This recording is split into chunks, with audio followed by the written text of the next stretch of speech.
The portions for the meditation for today is from Paul's letter to Ephesians, chapter 4 and verses 1 to 6. ಇವತ್ತು ಬೆಳಗಿನ ಧ್ಯಾನಕ್ಕೋಸ್ಕರವಾಗಿ ಆದುಕೊಂಡಂತ ವಾಕ್ಯ ಭಾಗ ಅಪೊಸ್ತಲನಾಗಿರುವಂತ ಪೌಲನು ಎಫೆಸದವರಿಗೆ ಬರೆದ ಪತ್ರಿಕೆ 4ನೇ ಅಧ್ಯಾಯ ಅದರ 1ನೇ ವಚನದಿಂದ 6ನೇ ವಚನದವರೆಗೆ. And let us begin this discussion by reading that passage for us. I would request our dear brother Simon to read it in Kannada. ಅಪೊಸ್ತಲನಾಗಿರುವಂತಹ ಪೌಲನು ಎಫೆಸದವರಿಗೆ ಬರೆದ ಪತ್ರಿಕೆ 4ನೇ ಅಧ್ಯಾಯ ವಚನ 1ರಿಂದ 6. ನೀವು ದೇವರಿಂದ ಕರೆಯಲ್ಪಟ್ಟವರಾದ ಕಾರಣ ಯೋಗ್ಯರಾಗಿ ನಡೆದುಕೊಳ್ಳಬೇಕೆಂದು ಕರ್ತನ ಸೇವೆಯಲ್ಲಿ ಸೆರೆಯವನಾದ ನಾನು ನಿಮ್ಮನ್ನ ಪ್ರಬೋಧಿಸುತ್ತೇನೆ. ನೀವು ಪೂರ್ಣ ವಿನಯ ಸಾತ್ವಿಕತ್ವಗಳಿಂದಲೂ ದೀರ್ಘಶಾಂತಿಯಿಂದಲೂ ಕೂಡಿದವರಾಗಿ ಪ್ರೀತಿಯಿಂದ ಒಬ್ಬರನ್ನೊಬ್ಬರು ಸಹಿಸಿಕೊಳ್ಳಿರಿ. ಸಮಾಧಾನವೆಂಬ ಬಂಧನದಿಂದ ಕಟ್ಟಲ್ಪಟ್ಟವರಾಗಿದ್ದು ಪವಿತ್ರಾತ್ಮನಿಂದುಂಟಾಗುವ ಐಕ್ಯವನ್ನು ಕಾಪಾಡಿಕೊಳ್ಳುವುದಕ್ಕೆ ಆಸಕ್ತರಾಗಿರಿ. ನೀವೆಲ್ಲರೂ ಒಂದೇ ದೇಹಕ್ಕೆ ಸೇರಿದವರು, ಒಬ್ಬನೇ ಆತ್ಮನನ್ನು ಹೊಂದಿದವರು, ಒಂದೇ ಪದವಿಯನ್ನ ನಿರೀಕ್ಷಿಸುವುದಕ್ಕೆ ಕರೆಯಲ್ಪಟ್ಟವರು. ನಿಮ್ಮೆಲ್ಲರಿಗೂ ಕರ್ತನು ಒಬ್ಬನೇ, ಭರವಸವು ಒಂದೇ, ಸ್ನಾನದೀಕ್ಷೆ ಒಂದೇ, ಎಲ್ಲರಿಗೂ ತಂದೆಯಾಗಿರುವ ದೇವರು ಒಬ್ಬನೇ. ಆತನು ಎಲ್ಲರ ಮೇಲಿರುವವನು, ಎಲ್ಲರ ಮುಖಾಂತರ ಕಾರ್ಯ ನಡೆಸುವವನು, ಎಲ್ಲರಲ್ಲಿ ವಾಸಿಸುವವನು ಆಗಿದ್ದಾನೆ ಎಂಬುದೇ. May the Lord add his blessings to the reading of this passage. ದೇವರು ತಾನೇ ಆತನ ಈ ವಾಕ್ಯಗಳನ್ನ ಓದುವುದಕ್ಕೆ ಆಶೀರ್ವಾದವನ್ನ ಕೂಡಿಸಲಿ. The topic suggested for today's meditation is walking together in unity. ಇವತ್ತು ಧ್ಯಾನಕ್ಕೋಸ್ಕರವಾಗಿ ನೇಮಿಸಲ್ಪಟ್ಟಂತ ವಿಷಯ ಐಕ್ಯತೆಯಲ್ಲಿ ಒಟ್ಟಾಗಿ ಕೆಲಸ ಮಾಡುವುದು.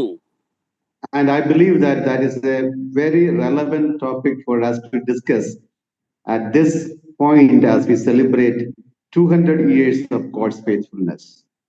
ನಾವು ಈ 200 ವರ್ಷಗಳ ದೇವರ ನಂಬಿಗಸ್ತಿಕೆಯನ್ನ ನಾವು ಆಚರಿಸುತ್ತಿರುವಾಗ ಈ ಒಂದು ಮುಖ್ಯ ಪ್ರಸ್ತಾಪದ ವಿಷಯವು ಸೂಕ್ತವಾದದ್ದು ಹಾಗೂ ಈ ಸಂದರ್ಭಕ್ಕೆ ಅನುಸಾರವಾದದ್ದು ಎಂಬುದಾಗಿ ನಂಬುತ್ತೇನೆ. As we read this chapter 4 of book of Ephesians, we will come across at least 4 types of unity that we can have. ಈ ಎಫೆಸ ಪತ್ರಿಕೆ 4ನೇ ಅಧ್ಯಾಯ 1ನೇ ವಚನ ಓದುವಾಗ ಕನಿಷ್ಠ 4 ವಿವಿಧ ರೀತಿಯ ಅನ್ಯೋನ್ಯತೆಗಳನ್ನ ಕುರಿತಾಗಿ ನಾವು ಧ್ಯಾನ ಮಾಡುತ್ತಾ ಬರುತ್ತೇವೆ. In verse 3 we read about the unity of the Spirit. 3ನೇ ವಚನಕ್ಕೆ ಬಂದಾಗ ನಾವು ಪವಿತ್ರಾತ್ಮನಿಂದುಂಟಾಗುವ ಐಕ್ಯ ಅಥವಾ ಪವಿತ್ರಾತ್ಮನಲ್ಲಿ ಐಕ್ಯ ಎಂಬುದಾಗಿ ನೋಡುತ್ತೇವೆ.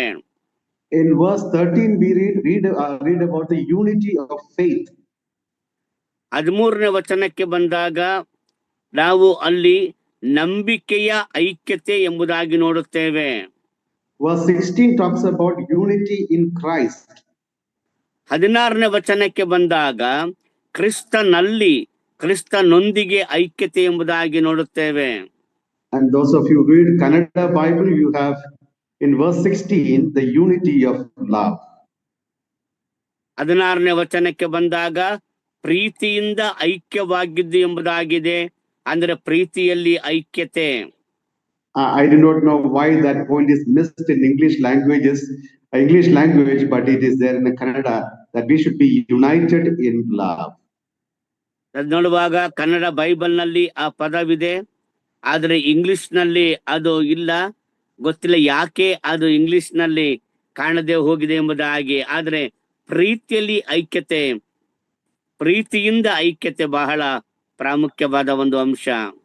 Since it is not found in English translation and it is there in Kannada translation, I do believe that God has something special for the Kannada believers, that we must be united in love. ನಾವು English Bible ನಲ್ಲಿ ಆ ಪದ ಇಲ್ಲ, ಕನ್ನಡ ಬೈಬಲ್ನಲ್ಲಿ ಆ ಪದ ಇದೆ, ಅದು ಗೊತ್ತಿಲ್ಲ. ಅದು ನಾನು ನೆನೆಸ್ತೇನೆ, ನಾವು ಕನ್ನಡ ಕ್ರೈಸ್ತರಾದಂತ ನಾವೆಲ್ಲರೂ ಕೂಡ ಐಕ್ಯಮತ್ಯ ಉಳ್ಳವರಾಗಿರಬೇಕೆಂಬ ಉದ್ದೇಶಕ್ಕಾಗಿ ದೇವರು ಕನ್ನಡದಲ್ಲಿ ಅದನ್ನ ಬರೆಸಿದ್ದಾನೆ.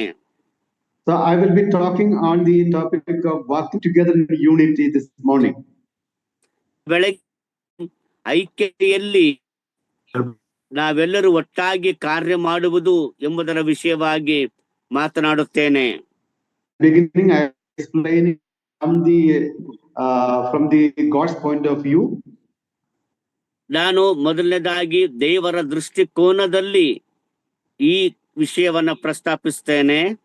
I will also explain about it from how the brethren whom the Lord has used to begin this brethren movement have thought about this topic. ನಂತರದಲ್ಲಿ ಈ ಒಂದು ಸಹೋದರರ ಸಭೆಗಳ ಸಂಚಲನ ಪ್ರಾರಂಭ ಮಾಡಿದಂತ ಸಹೋದರರು ಈ ವಾಕ್ಯವನ್ನು ಅವರು ಯಾವ ರೀತಿಯಲ್ಲಿ ಪರಿಗಣಿಸಿದರು ಎಂಬುದಾಗಿ ನಂತರ ನಾನು ಮಾತಾಡುತ್ತೇನೆ. And then I will also conclude with a few of my personal comments on the portion we have read. ನಂತರ ನಾವು ಓದಿದಂತ ವಾಕ್ಯ ಭಾಗದ ಮೇಲೆ ನನ್ನ ವೈಯಕ್ತಿಕವಾದಂತಹ ಆ ಒಂದು ಹೇಳಿಕೆಗಳನ್ನ ಹೇಳಿ ಮುಗಿಸುತ್ತೇನೆ. Now we are part of the body of Christ. ನಾವೆಲ್ಲರೂ ಕೂಡ ಕ್ರಿಸ್ತನ ದೇಹದ ಅಂಗಗಳಾಗಿದ್ದೇವೆ. Church is the most important thing on earth as far as God is concerned. ದೇವರ ಆ ಒಂದು ದೃಷ್ಟಿಯಲ್ಲಿ, ದೇವರ ಒಂದು ಹಿತಚಿಂತನೆಯಲ್ಲಿ ಸಭೆ ಅನ್ನುವಂಥದ್ದು ಭೂಮಿಯ ಮೇಲೆ ಬಹಳ ಪ್ರಾಮುಖ್ಯವಾದದ್ದಾಗಿದೆ. God has sent his own son to purchase this church. ದೇವರು ತಾನೇ ಈ ಸಭೆಯನ್ನ ಆತನು ಸಂಪಾದಿಸಿಕೊಳ್ಳುವುದಕ್ಕಾಗಿ ತನ್ನ ಮಗನನ್ನೇ ಈ ಲೋಕಕ್ಕೆ ಕಳುಹಿಸಿಕೊಟ್ಟನು. God has shed his precious blood to cleanse us from all our sins. ಕರ್ತನಾಗಿರುವ ಯೇಸು ಕ್ರಿಸ್ತನು ತಾನೇ ನಮ್ಮೆಲ್ಲರನ್ನು ಕೂಡ ನಮ್ಮ ಪಾಪಗಳಿಂದ ತೊಳೆಯುವುದಕ್ಕಾಗಿ ಆತನು ತನ್ನ ಪರಿಶುದ್ಧ ರಕ್ತವನ್ನೇ ಆತನು ಸುರಿಸಿದ್ದಾನೆ. God has sent his Holy Spirit into this world for the church to walk in unity and love and holiness. ಕರ್ತನ ಸಭೆಯು ಆ ಪ್ರೀತಿಯ ಐಕ್ಯತೆಯಲ್ಲಿಯೂ ಪರಿಶುದ್ಧತೆಯಲ್ಲಿಯೂ ಅದು ನಡೆದುಕೊಳ್ಳಬೇಕೆಂಬುದಾಗಿ ಕರ್ತನು ತಾನೇ ತನ್ನ ಸಭೆಯನ್ನ ಆತನು ಶುದ್ಧೀಕರಿಸಿ ಇಟ್ಟಿದ್ದಾನೆ. And therefore church is very, very important for God. ಆದ್ದರಿಂದ ಸಭೆಯು ದೇವರಿಗೆ ಬಹಳ ಬಹಳ ಪ್ರಾಮುಖ್ಯವಾದದ್ದಾಗಿದೆ. Jesus said, I will build my church. ಕರ್ತನಾಗಿರುವ ಯೇಸು ಕ್ರಿಸ್ತನು ಹೇಳಿದನು, ನಾನು ನನ್ನ ಸಭೆಯನ್ನ ಕಟ್ಟುವೆನು ಎಂಬುದಾಗಿ. And Apostle Peter has compared this church with a spiritual house. ಅಪೊಸ್ತಲನಾದಂತಹ ಪೇತ್ರನು ಈ ಸಭೆಯನ್ನ ಆತನು ಹೋಲಿಕೆ ಮಾಡುತ್ತಾನೆ. Each one of us are being the living stones. The Lord is building us up together to become a spiritual house for the glory of God. ನಾವು ಒಬ್ಬೊಬ್ಬರು ಕೂಡ ಜೀವವುಳ್ಳ ಕಲ್ಲುಗಳಾಗಿದ್ದು ಕರ್ತನು ನಮ್ಮೊಬ್ಬೊಬ್ಬರಲ್ಲೂ ಕೂಡ ಉಪಯೋಗಿಸಿಕೊಂಡು ಆತ ನಮ್ಮೆಲ್ಲರಲ್ಲೂ ಕೂಡ ದೇವರ ಮಹಿಮೆಗೋಸ್ಕರವಾಗಿ ದೇವರ ಮನೆಯಾಗಿ ಆತನು ಕಟ್ಟುತ್ತಾ ಇದ್ದಾನೆ. ಆತ್ಮಿಕವಾದ ಮನೆ ಸಭೆಯಾಗಿ ಕಟ್ಟುತ್ತಿದ್ದಾನೆ. And Apostle Paul agrees with that, and he says Jesus Christ is the chief cornerstone of this building, and this church is built upon the foundation of apostles and prophets. ಅಪೊಸ್ತಲ ಪೌಲನು ಹೇಳುವ ಹಾಗೆ ಆತನು ಈ ಸಭೆಯನ್ನ ಆತನು ಕುರಿತು ಕಟ್ಟುವಂತ ವಿಷಯಕ್ಕೆ ಬರುವಾಗ ಕರ್ತನಾಗಿರುವ ಯೇಸು ಕ್ರಿಸ್ತನ ಮುಖ್ಯವಾದ ಮೂಲೆಗಲ್ಲಾಗಿದ್ದಾನೆ. ಆ ಒಂದು ಮೂಲೆಗಲ್ಲಿನ ಮೇಲೆ ಸಭೆಯು ಕಟ್ಟಲ್ಪಡುತ್ತಾ ಬರುತ್ತಿದೆ. And it is not something man is building. ಇದು ಮನುಷ್ಯನು ಕಟ್ಟುತ್ತಾ ಇರುವಂತಹ ಯಾವುದೋ ಕಾರ್ಯವಲ್ಲ.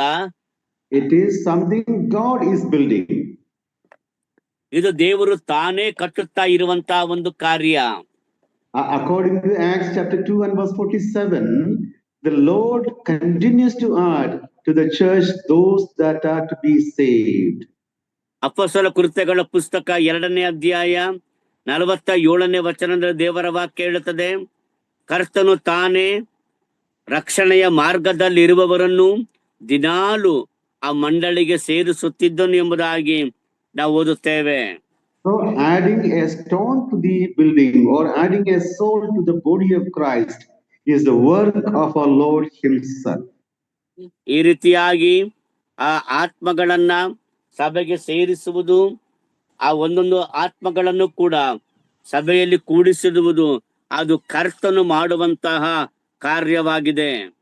And that is why the Lord said, I will build my church. ಆದ್ದರಿಂದಲೇ ಕರ್ತನು ಹೇಳಿದ್ದು, ನಾನು ನನ್ನ ಸಭೆಯನ್ನ ಕಟ್ಟುವೆನು ಎಂಬುದಾಗಿ.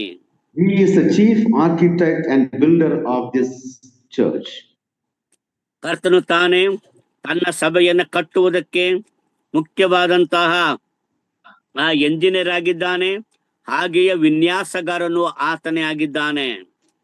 But the Lord also invite each and every one of us to be part of building up this church. ಕರ್ತನು ತಾನೇ ಈ ಒಂದು ಸಭೆಯನ್ನ ಕಟ್ಟುವಂತ ಕಾರ್ಯದಲ್ಲಿ ನಮ್ಮೊಬ್ಬೊಬ್ಬರನ್ನು ಕೂಡ ಆತನು ಅದರ ಒಂದು ಪಾಲುಗಾರರಾಗಿ ಇರಬೇಕೆಂದು, ಆತನೊಂದಿಗೆ ಕೈ ಜೋಡಿಸಿ ಕೆಲಸ ಮಾಡಬೇಕೆಂದು ಕರೆಯುತ್ತಾನೆ. According to 1 Corinthians chapter 3 and verse 10, ಮೊದಲನೇ ಕೊರಿಂಥ ಪತ್ರಿಕೆ 3ನೇ ಅಧ್ಯಾಯ 10ನೇ ವಚನದ ಪ್ರಕಾರ, as a wise master builder, I have laid the foundation, but let every man take heed how he buildeth their own. ಮೊದಲನೇ ಕೊರಿಂಥ ಪತ್ರಿಕೆ 3ನೇ ಅಧ್ಯಾಯ 10ನೇ ವಚನ, ದೇವರು ನನಗೆ ಕೃಪೆಯಿಂದ ಒಪ್ಪಿಸಿದ ಕೆಲಸವನ್ನು ನಡೆಸಿ ನಾನು ಪ್ರವೀಣ ಶಿಲ್ಪಿಯಂತೆ ಅಸ್ತಿವಾರ ಹಾಕಿದನು, ಮತ್ತೊಬ್ಬನು ಅದರ ಮೇಲೆ ಕಟ್ಟುತ್ತಾನೆ, ಪ್ರತಿಯೊಬ್ಬನು ತಾನು ಅದರ ಮೇಲೆ ಎಂಥದ್ದನ್ನು ಕಟ್ಟುತ್ತಾನೋ ಎಚ್ಚರಿಕೆಯಾಗಿರಬೇಕು. That's enough. Now here we read, human beings like Apostle Paul and his fellow workers have a role in building up the church. ಇಲ್ಲಿ ಅಪೊಸ್ತಲನಾದ ಪೌಲನು, ಆತನ ಜೊತೆಯಲ್ಲಿ ಇರುವಂತವರು ಎಲ್ಲರೂ ಕೂಡ ಈ ಒಂದು ಸಭೆಯನ್ನ ಕಟ್ಟುವಂತ ಕಾರ್ಯದಲ್ಲಿ ಪ್ರತಿಯೊಬ್ಬೊಬ್ಬರಿಗೂ ಕೂಡ ಜವಾಬ್ದಾರಿಕೆಗಳು ಇವೆ. You have a role in building the church. ಸಭೆಯನ್ನ ಕಟ್ಟುವುದರ ನಿಮಗೊಂದು ಪಾತ್ರವಿದೆ. I have a role in the building of the church. ಸಭೆಯನ್ನ ಕಟ್ಟುವುದರಲ್ಲಿ ನನಗೂ ಕೂಡ ಒಂದು ಪಾತ್ರವಿದೆ. Every one of us are involved in the building of the church of God, which is the body of Christ. ಪ್ರತಿಯೊಬ್ಬೊಬ್ಬರಿಗೂ ಕೂಡ ದೇವರ ಸಭೆಯಲ್ಲಿ, ಅಂದರೆ ಕ್ರಿಸ್ತನ ದೇಹವನ್ನ ಕಟ್ಟುವುದರಲ್ಲಿ ಒಬ್ಬೊಬ್ಬರಿಗೂ ಪಾತ್ರವಿದೆ, ಜವಾಬ್ದಾರಿಕೆ ಇದೆ. But Paul has a warning message here. He says each one of us must be careful how we build the body of Christ. ಅದು ನೋಡುವಾಗ 1 ಕೊರಿಂಥ 3:10 ಪೌಲ ಹೇಳುತ್ತಾನೆ, ಪ್ರತಿಯೊಬ್ಬೊಬ್ಬನು ಕೂಡ ಎಂತೆಂಥ ರೀತಿಯಲ್ಲಿ ಕಟ್ಟುತ್ತಾನೋ ಅದರ ವಿಷಯದಲ್ಲಿ ಎಚ್ಚರಿಕೆಯಾಗಿರಬೇಕು ಎಂದು ಅಪೊಸ್ತಲನಾಗಿರುವಂತ ಪೌಲನು ಹೇಳುತ್ತಾನೆ. He says it is possible that some people may try to build upon the foundation with the wood, hay and stubble. ಕೆಲವರನ್ನು ನೋಡುವಾಗ ಅವರು ಕಟ್ಟಿಗೆ, ಆಪು, ಹುಲ್ಲು ಮುಂತಾದ ಅಸ್ಥಿವಾರಗಳ ಮೇಲೆ ಕಟ್ಟಲು ಪ್ರಯತ್ನಿಸುತ್ತಾರೆ. Whereas others may use gold, silver and precious stone. ಮತ್ತೆ ಕೆಲವರು ಚಿನ್ನ, ಬೆಳ್ಳಿ ಮುಂತಾದಂತಹ ವಸ್ತುಗಳನ್ನು ಉಪಯೋಗಿಸಿಕೊಳ್ಳಬಹುದು. And therefore, when people use wood, hay and stubble to build upon what Christ has already established, that is when the problem starts in the church. ಕರ್ತನಾಗಿರುವ ಯೇಸು ಕ್ರಿಸ್ತನು ಈಗಾಗಲೇ ಸ್ಥಾಪಿಸಿರುವಂತ ಸಭೆಯ ಮೇಲೆ ಯಾರ್ಯಾರು ಈ ಕಟ್ಟಿಗೆ, ಹುಲ್ಲು, ಆಪುವಿನಿಂದ ಕಟ್ಟಲು ಪ್ರಯತ್ನಿಸುತ್ತಾರೋ ಆಗ ಸಮಸ್ಯೆಗಳು ಪ್ರಾರಂಭವಾಗುತ್ತವೆ. It is possible that then there will be disunity and other kinds of problems in the church. ಆಗ ಸಭೆಯಲ್ಲಿ ಐಕ್ಯತೆ ಇಲ್ಲದೆ ಇರುವಂತಹ ಹಾಗೂ ಇತರ ಸಮಸ್ಯೆಗಳು ಪ್ರಾರಂಭವಾಗುತ್ತವೆ. So we must be very, very careful how we build upon this foundation. ಆದ್ದರಿಂದ ಈ ಅಸ್ತಿವಾರದ ಮೇಲೆ ನಾವು ಹೇಗೆ ಕಟ್ಟುತ್ತೇವೆಯೋ ಆ ವಿಷಯದಲ್ಲಿ ನಾವು ಬಹಳ ಎಚ್ಚರವಾಗಿರಬೇಕು. We must always remember in our hearts, it is the desire and prayer of our Lord Jesus Christ that the church should be united together. ಸಭೆಯು ಯಾವಾಗಲೂ ಕೂಡ ಐಕ್ಯವಾಗಿ ಒಂದಾಗಿರಬೇಕೆಂದು ಕರ್ತನು ಈಗಾಗಲೇ ಆತನು ನಿರ್ಧರಿಸಿ ಇಟ್ಟಿದ್ದಾನೆ. According to John's Gospel, chapter 17 and verse 21, in the great high priestly prayer, our Lord says that they all may be one.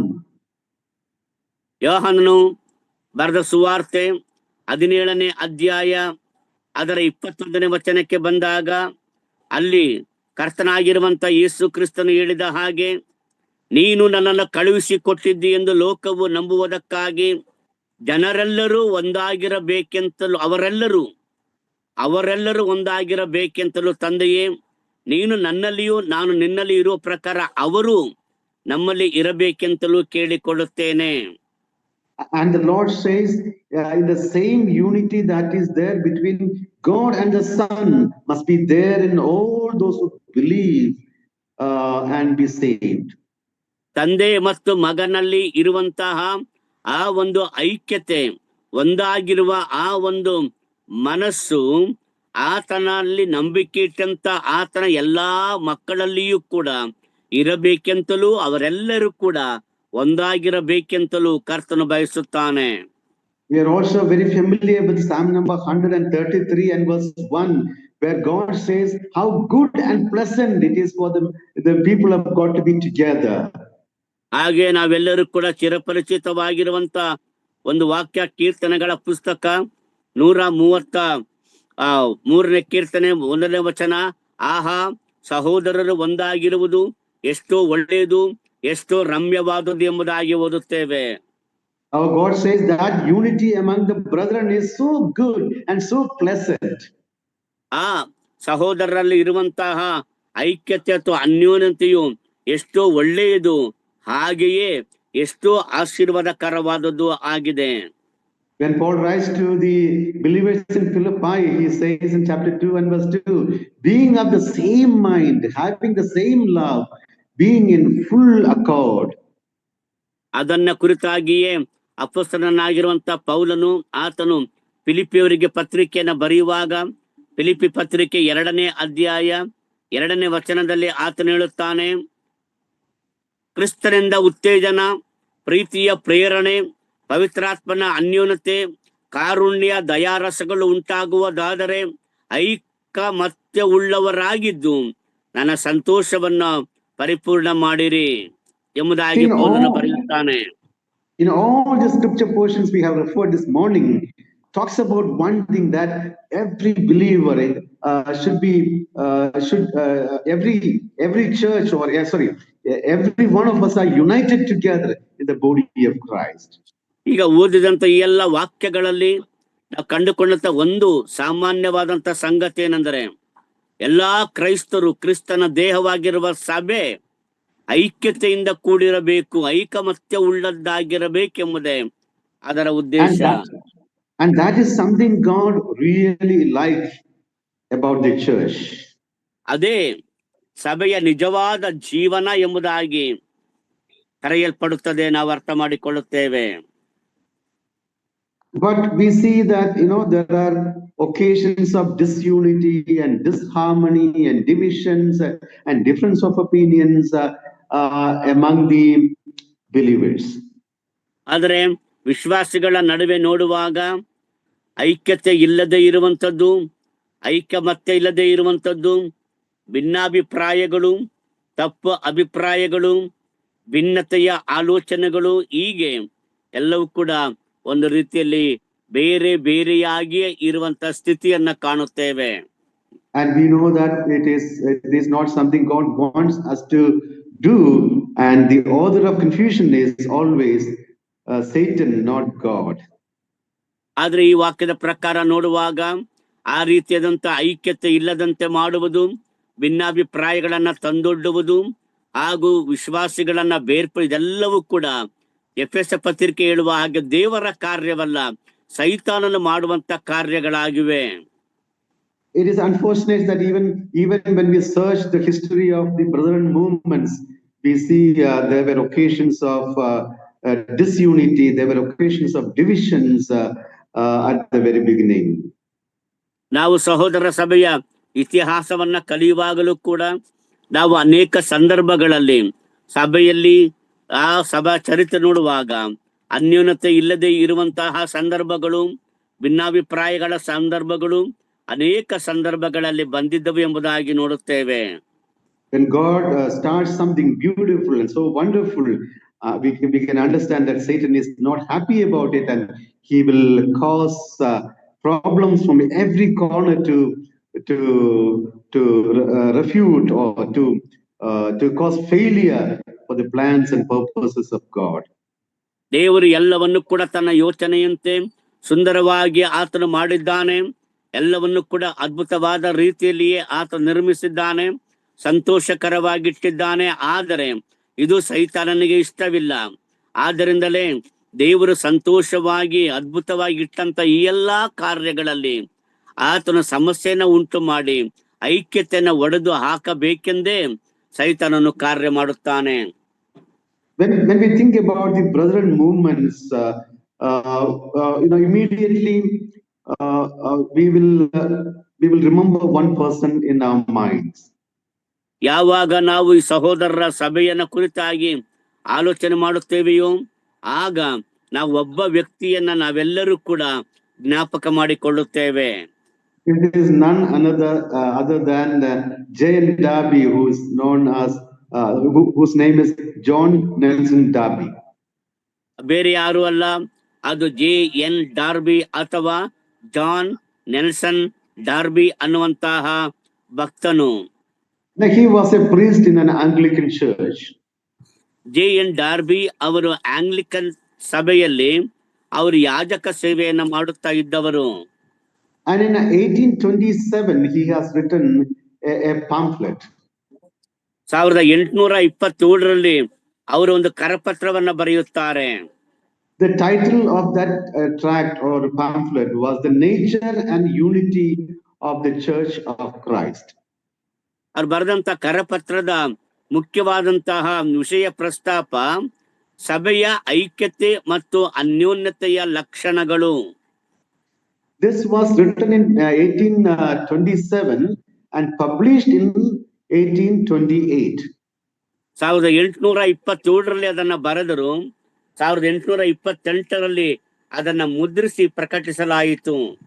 And this has become the foundation of what we today call the Brethren distinctive doctrines. ಇದೇ ಮುಂದೆ ಸಹೋದರರ ಸಭೆಗಳ ಆ ಒಂದು ವೈಶಿಷ್ಟ್ಯಪೂರ್ಣವಾದ ಬೋಧನಾ ಸಿದ್ಧಾಂತ ಎಂಬುದಾಗಿ ನಂತರದ ದಿನಗಳಲ್ಲಿ ಕರೆಯಲ್ಪಟ್ಟಿತು. All that we believe to be correct and from the scripture can be found in this handbill also, in this pamphlet also. ಯಾವ ಬೋಧನಾ ಸಿದ್ಧಾಂತಗಳನ್ನ ದೇವರ ವಾಕ್ಯಕ್ಕನುಸಾರವಾದ ಬೋಧನಾ ಸಿದ್ಧಾಂತ ಎಂಬುದಾಗಿ ನಾವು ಪರಿಗಣಿಸುತ್ತೇವೆಯೋ ಅದೆಲ್ಲವೂ ಕೂಡ ಈ ಒಂದು ಚಿಕ್ಕ ಕರಪತ್ರದಲ್ಲಿಯೇ ಅದು ಬರೆಯಲ್ಪಟ್ಟಿತ್ತು, ಕಂಡುಕೊಳ್ಳಲ್ಪಟ್ಟಿತ್ತು. I am not saying that this is the foundation of our beliefs. ಇದೇ ನಮ್ಮ ನಂಬಿಕೆಯ ಅಸ್ತಿವಾರ ಎಂಬುದಾಗಿ ನಾನು ಹೇಳುತ್ತಾ ಇಲ್ಲ. The foundation of our beliefs are from the scripture. ನಮ್ಮ ನಂಬಿಕೆಗೆ ಇರುವಂತ ಅಸ್ತಿವಾರ ಎಲ್ಲವೂ ಕೂಡ ದೇವರ ವಾಕ್ಯವೇ ಆಗಿದೆ. But J.N. Darby in his this first published article has highlighted all such distinctive teachings. J.N. ಡಾರ್ಬಿ ಅವರು ಯಾವಾಗ ಈ ಒಂದು ಕರಪತ್ರವನ್ನ ಅವರು ಬರೆದು ಅದನ್ನ ಮುದ್ರಿಸುತ್ತಾರೋ ಆಗ ನಮ್ಮ ಈ ಸಹೋದರರ ಸಭೆಗಳ ಬೋಧನಾ ಸಿದ್ಧಾಂತದ ವೈಶಿಷ್ಟ್ಯಪೂರ್ಣ ಸಂಗತಿಗಳೆಲ್ಲವೂ ಕೂಡ ಈ ಕರಪತ್ರದಲ್ಲಿ ಅವರು ಬರೆದಿದ್ದರು. And he says in this in his document, he says, for Christians to be united, their union must be centered on God, who is righteous and holy. ಅವರು ಕರಪತ್ರದಲ್ಲಿ ಬರೆಯುತ್ತಾರೆ, ವಿಶ್ವಾಸಿಗಳು ಅವರು ಐಕ್ಯತೆಯಲ್ಲಿ ಇರಬೇಕಾದರೆ ಆ ಎಲ್ಲ ವಿಶ್ವಾಸಿಗಳ ಕೇಂದ್ರ ಒತ್ತು ಕೊಡುವಿಕೆ ಅದು ದೇವರೇ ಆಗಿರಬೇಕು. ದೇವರ ಮೇಲೆಯೇ ಕೇಂದ್ರೀಕೃತವಾದಂತಹ ವಿಷಯವಾಗಿರಬೇಕು. He says, unless we separate ourselves from the evil thing of this world and evil practices of the so-called Christians, our unity is not complete. ನಾವುಗಳು ಲೋಕದಲ್ಲಿ ಇರುವಂತಹ ಎಲ್ಲ ಕೆಟ್ಟ ಅಭ್ಯಾಸಗಳಿಂದ, ಎಲ್ಲ ಕೆಟ್ಟ ಸಂಗತಿಗಳಿಂದ ನಮ್ಮನ್ನ ಪ್ರತ್ಯೇಕಿಸಿಕೊಳ್ಳದೆ ಹೋದರೆ ನಾವು ಐಕ್ಯತೆಯಲ್ಲಿ ಇರಲಿಕ್ಕೆ ಸಾಧ್ಯವಾಗುವುದಿಲ್ಲ ಎಂಬುದಾಗಿ ಬರೆಯುತ್ತಾರೆ. Jesus Christ, who is holy and righteous, is the center of the church and he is the head of the church. ಸಭೆಯ ಶಿರಸ್ಸಾಗಿರುವಂತಹ, ಸಭೆಯಲ್ಲಿ ಮುಖ್ಯ ಕೇಂದ್ರ ವ್ಯಕ್ತಿಯಾಗಿರುವ ಕರ್ತನಾಗಿರುವ ಯೇಸು ಕ್ರಿಸ್ತನು ಪರಿಶುದ್ಧನು ನೀತಿವಂತನು ಆಗಿರುವ ಹಾಗೆ ಸಭೆಯು ಅಥವಾ ದೇವ ಜನರು ಕೂಡ ಅವರು ಪರಿಶುದ್ಧತೆಯಲ್ಲಿಯೂ ನೀತಿಯಲ್ಲಿಯೂ ಇರುವವರಾಗಿರಬೇಕು. Therefore, our connection with Jesus Christ, the head of the church, is what makes us united. ನಮ್ಮ ಕರ್ತನಾಗಿರುವ ಯೇಸು ಕ್ರಿಸ್ತನೊಂದಿಗೆ ನಮ್ಮ ಸಂಪರ್ಕ ಏನಿದೆಯೋ ಆ ಸಂಪರ್ಕವೇ ನಮ್ಮನ್ನ ಐಕ್ಯತೆಯುಳ್ಳವರನ್ನಾಗಿ ಮಾಡುತ್ತದೆ. Now, this idea was not free from criticism during his time. ಈ ಒಂದು ಆಲೋಚನೆಯು ಆಗ ಇದ್ದಂತಹ ಆ ಒಂದು ಬರವಣಿಗೆಯ ರೂಪದಲ್ಲಿದ್ದಂತಹ ಪುಸ್ತಕಗಳಲ್ಲಿ ಅಥವಾ ಆರಾಧನೆ ಕ್ರಮ ಪುಸ್ತಕಗಳಲ್ಲಿ ಕಂಡು ಬಂದಿರಲಿಲ್ಲ. There are people who did not agree with him in that. ಆಗ ಆ ಸಮಯದಲ್ಲಿ ಅನೇಕ ಜನರು ಈ ಜೆ.ಎನ್. ಡಾರ್ಬಿ ಅವರೊಂದಿಗೆ ಈ ವಿಷಯಗಳಲ್ಲಿ ಅವರು ಒಪ್ಪಿಕೊಳ್ಳಲಿಲ್ಲ. There were brethren who believed that the blood of the lamb is the union of the saints. ನೋಡುವಾಗ ಅಲ್ಲಿ ಆ ಕುರಿಯ ರಕ್ತ ಎಂಬುದಾಗಿ ನೋಡುವಾಗ ಅದೇ ಐಕ್ಯತೆಗಿರುವಂತ ಆಧಾರ ಸಂಗತಿ ಎಂಬುದಾಗಿ ಹೇಳಿದರು. They believe that all of us are washed in the blood of Jesus Christ and we are united in the blood of Jesus Christ. ಅವ್ರು ಹೇಳಿದೇನೆಂದ್ರೆ ಆ ಯಜ್ಞದ ಕುರಿಯಾದ ತನ್ನ ರಕ್ತದಿಂದ ಎಲ್ಲರೂ ಕೂಡ ತೊಳೆಯಲ್ಪಟ್ಟವರು, ಆ ರೀತಿಯಲ್ಲಿ ತೊಳೆಯಲ್ಪಟ್ಟಂತ ಎಲ್ಲರೂ ಕೂಡ ಈ ಐಕ್ಯತೆಯಲ್ಲಿ ಸೇರಿಸಲ್ಪಟ್ಟವರು ಆಗಿದ್ದಾರೆ ಎಂದು ಬರೆದರು.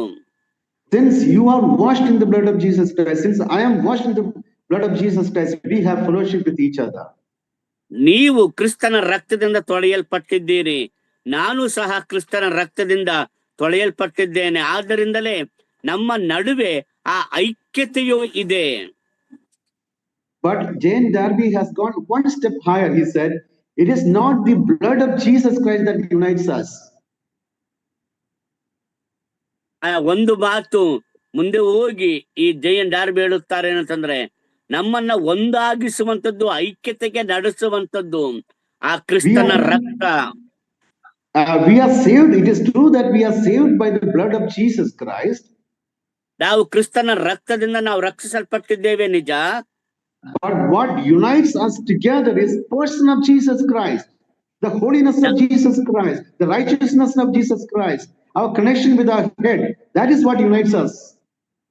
ನಮ್ಮನ್ನ ಆ ರೀತಿಯಲ್ಲಿ ನಮ್ಮ ಐಕ್ಯತೆ ನಡೆಸುವಂತದ್ದು ಆ ಕರ್ತನಾಗಿರುವಂತಹ ಯೇಸು ಕ್ರಿಸ್ತನೇ.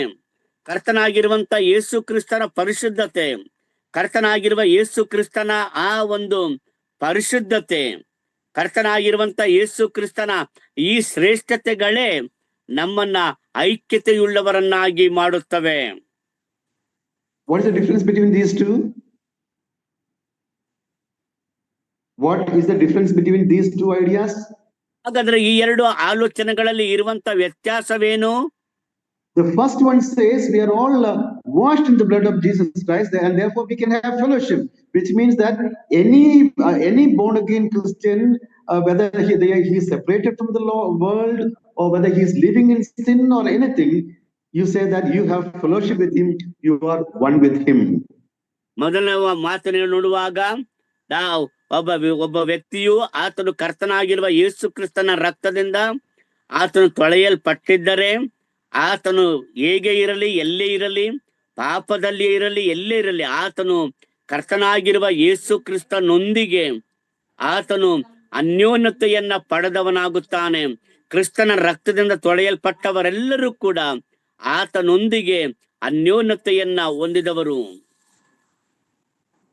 But the unity of the brothers comes, or brethren, or unity of the church is based on your connection with the head. ಆದರೆ ಈ ಸಭೆಯ ಐಕ್ಯತೆ ಎಂಬುದಾಗಿ ಹೇಳುವಾಗ, ವಿಶ್ವಾಸಿಗಳಲ್ಲಿನ ಐಕ್ಯತೆ ಎಂಬುದಾಗಿ ಹೇಳುವಾಗ, ನಾವುಗಳು ಎಷ್ಟರ ಮಟ್ಟಿಗೆ ಹೇಗೆ ಆ ಕ್ರಿಸ್ತನು ಶಿರಸ್ಸಾಗಿರುವ ಕ್ರಿಸ್ತನೊಂದಿಗೆ ನಾವು ಸಂಪರ್ಕ ಹೊಂದಿದವರಾಗಿರುತ್ತೇವೆಯೋ, ಸಂಬಂಧ ಹೊಂದಿದವರಾಗಿರುತ್ತೇವೆಯೋ ಅದನ್ನ ಆಧರಿಸಿರುತ್ತದೆ. So fundamentally we say that we have fellowship with the people who are separated from the world and seeking to honor Jesus Christ, who is the head of the church.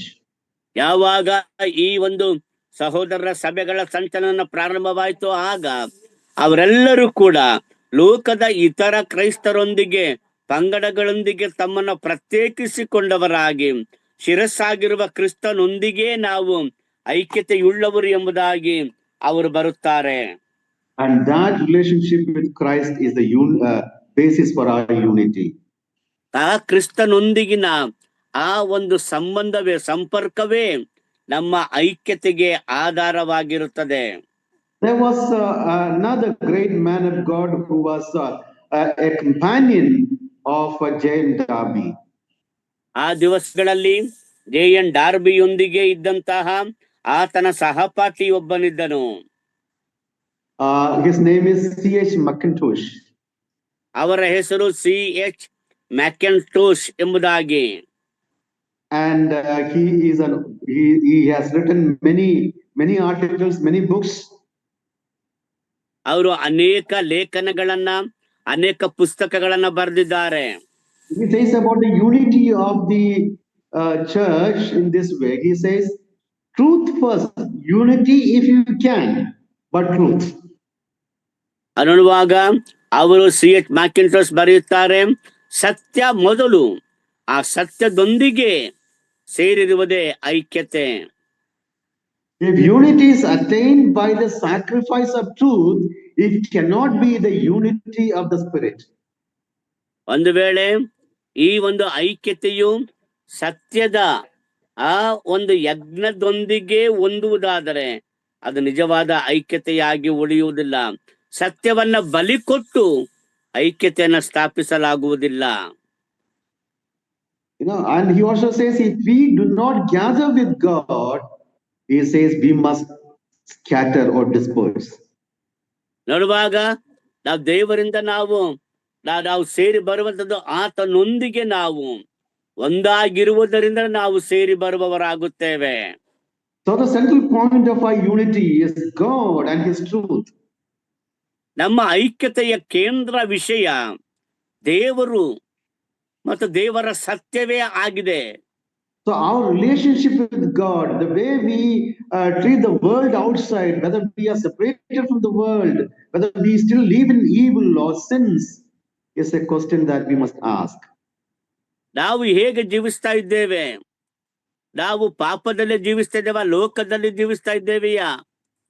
ನಾವು ಹೇಗೆ ಜೀವಿಸ್ತಾ ಇದ್ದೇವೆ ಎಂಬುದನ್ನು ನಾವು ಪ್ರಶ್ನೆ ಮಾಡಿಕೊಳ್ಳಬೇಕು. ಆಗ ನಾವು ಯಾವ ರೀತಿಯ ಐಕ್ಯತೆಯಲ್ಲಿದ್ದೇವೆ ಎಂಬುದನ್ನ ಕಂಡುಕೊಳ್ಳುತ್ತೇವೆ. So if you want to be united together, we must embrace God's truth. ಒಂದಾಗಿ ಐಕ್ಯವುಳ್ಳವರಾಗಿ ಜೀವಿಸಬೇಕಾದರೆ ದೇವರ ಸತ್ಯವನ್ನ ನಾವು ಅಪ್ಪಿಕೊಳ್ಳಬೇಕು. Now, I cannot miss this Bible verse when we talk about the unity of the church. ಸಭೆಯ ಐಕ್ಯತೆಯನ್ನು ಕುರಿತು ಮಾತನಾಡುವಾಗ ಈ ಒಂದು ವಾಕ್ಯವನ್ನ ನಾನು ಮರೆಯುವುದಕ್ಕೆ ಸಾಧ್ಯವೇ ಇಲ್ಲ. This is from 1 Corinthians chapter 12 and verse 13. ಮೊದಲನೇ ಕೊರಿಂಥ ಪತ್ರಿಕೆ 12ನೇ ಅಧ್ಯಾಯ 13ನೇ ವಚನ. For by one Spirit are we all baptized into one body, whether we be Jews or Gentiles, whether we be born or free, and have been all made to drink into one Spirit. ಯಹೂದ್ಯರಾಗಲಿ, ಗ್ರೀಕರಾಗಲಿ, ದಾಸರಾಗಲಿ, ಸ್ವತಂತ್ರರಾಗಲಿ, ನಾವೆಲ್ಲರೂ ಒಂದೇ ದೇಹವಾಗುವುದಕ್ಕಾಗಿ ಒಂದೇ ಆತ್ಮನಲ್ಲಿ ದೀಕ್ಷಾಸ್ನಾನ ಮಾಡಿಸಿಕೊಂಡೆವು. ಒಂದೇ ಆತ್ಮ ನಮ್ಮೆಲ್ಲರಿಗೆ ಪಾನವಾಗಿ ಕೊಡಲ್ಪಟ್ಟಿತು. The word of God says that the Holy Spirit has united us together in the body of Christ by his baptism. ದೇವರ ವಾಕ್ಯ ಹೇಳ್ತದೆ, ದೇವರ ಪರಿಶುದ್ಧಾತ್ಮನು ತಾನೇ ಪರಿಶುದ್ಧಾತ್ಮನ ದೀಕ್ಷಾಸ್ನಾನದ ಮೂಲಕವಾಗಿ ನಮ್ಮೆಲ್ಲರನ್ನು ಕ್ರಿಸ್ತನ ದೇಹದಲ್ಲಿ ಅಂಗಗಳನ್ನಾಗಿ ಮಾಡಿದ್ದಾನೆ. Whether you are Jew or Gentile, whether you are from a different culture or different race or different caste, now all of us are united together in the body of Christ by the baptism of the Holy Spirit. ನೀ ಯಹೂದ್ಯರಾಗಿರಲಿ, ಗ್ರೀಕ ಅನ್ಯರೇ ಆಗಿರಲಿ, ಅಥವಾ ನೀವು ಯಾವುದೇ ಒಂದು ಹಿನ್ನೆಲೆಯವರಾಗಿರಲಿ, ಆದರೆ ಪವಿತ್ರಾತ್ಮನ ದೀಕ್ಷಾಸ್ನಾನದ ಮೂಲಕವಾಗಿ ಯಾವ ಭೇದ ಭಿನ್ನತೆ ಇಲ್ಲದೆ ಕ್ರಿಸ್ತನ ದೇಹಕ್ಕೆ ನಾವು ಅಂಗಗಳಾಗಿ ಮಾಡಲ್ಪಟ್ಟಿದ್ದೇವೆ. And we must always remember that the unity is created by the Spirit of God or God himself. ನಾವು ಯಾವಾಗಲೂ ಅರ್ಥ ಮಾಡಿಕೊಳ್ಳಬೇಕೆಂದ್ರೆ ಈ ಐಕ್ಯತೆಯು ಉಂಟು ಮಾಡಲ್ಪಟ್ಟಿದ್ದು, ಸೃಷ್ಟಿಸಲ್ಪಟ್ಟದ್ದು ದೇವರಾತ್ಮನಿಂದಲೇ ಅಥವಾ ದೇವರಿಂದಲೇ ಎಂಬುದನ್ನ ನಾವು ನೆನಪಿನಲ್ಲಿಟ್ಟುಕೊಳ್ಳಬೇಕು. Going back to the passage we have read this morning from Ephesians chapter 4, I want to read verse 3 now. ನಾವು ಪ್ರಾರಂಭದಲ್ಲಿ ಓದಿದಂತಹ ಎಫೆಸದವರಿಗೆ ಬರೆದ ಪತ್ರಿಕೆ 4ನೇ ಅಧ್ಯಾಯ ಅದರ 3ನೇ ವಚನವನ್ನ ನಾವು ಓದಿಕೊಳ್ಳೋಣ. It says, enduring to keep the unity of the Spirit in the bond of peace. ಪ್ರೀತಿಯಿಂದ ಒಬ್ಬರನ್ನೊಬ್ಬರು ಸಹಿಸಿಕೊಳ್ಳಿರಿ, ಸಮಾಧಾನವೆಂಬ ಬಂಧನದಿಂದ ಕಟ್ಟಲ್ಪಟ್ಟವರಾಗಿದ್ದು ಪವಿತ್ರಾತ್ಮನಿಂದುಂಟಾಗುವ ಐಕ್ಯವನ್ನು ಕಾಪಾಡಿಕೊಳ್ಳುವುದಕ್ಕೆ ಆಸಕ್ತರಾಗಿರಿ. It says, enduring to keep the unity. ಐಕ್ಯವನ್ನ ಕಾಪಾಡಿಕೊಳ್ಳುವುದಕ್ಕೆ ಆಸಕ್ತರಾಗಿರಿ. So what does that mean? It does not mean that we must create a unity. ಅದರ ಅರ್ಥವೇನು? ನಾವು ಐಕ್ಯತೆಯನ್ನ ಸೃಷ್ಟಿ ಮಾಡಬೇಕೆಂದಲ್ಲ. That is not exhortation here. ಇಲ್ಲಿರುವಂತ ಬುದ್ಧಿ ಮಾತು ಅದಲ್ಲ. You don't have to do any effort to make the church united. ಸಭೆ ಐಕ್ಯತೆಯುಳ್ಳದ್ದಾಗಿ ಮಾಡುವುದಕ್ಕೋಸ್ಕರವಾಗಿ ನೀವು ಯಾವುದೇ ರೀತಿಯಾದಂತಹ ಪ್ರಯತ್ನಗಳನ್ನ ಮಾಡಬೇಕಾಗಿಲ್ಲ. All that you have to do is enduring to keep that unity which is already created by the Holy Spirit in the body of Christ. ಮಾಡಬೇಕಾದೇನೆಂದ್ರೆ ಈಗಾಗಲೇ ಪವಿತ್ರಾತ್ಮನಿಂದ ಸ್ಥಾಪಿಸಲ್ಪಟ್ಟಂತಹ ಸೃಷ್ಟಿಸಲ್ಪಟ್ಟಂತ ಐಕ್ಯವನ್ನ ಕಾಪಾಡಿಕೊಳ್ಳುವುದಕ್ಕೆ ಆಸಕ್ತರಾಗಿರಬೇಕು.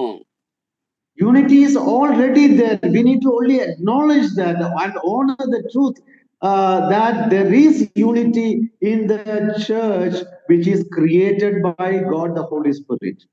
ಈಗಾಗಲೇ ಐಕ್ಯತೆಯು ದೇವರ ಪವಿತ್ರಾತ್ಮನಿಂದ ಸೃಷ್ಟಿ ಮಾಡಲ್ಪಟ್ಟಿದೆ. ಪವಿತ್ರಾತ್ಮನಿಂದ ಸೃಷ್ಟಿ ಮಾಡಲ್ಪಟ್ಟಂತಹ ಈ ಐಕ್ಯತೆಯನ್ನ ಕಾಪಾಡಿಕೊಳ್ಳುವುದಕ್ಕೆ ನಾವು ಪ್ರಯಾಸ ಪಡಬೇಕು, ಕಷ್ಟಪಡಬೇಕು.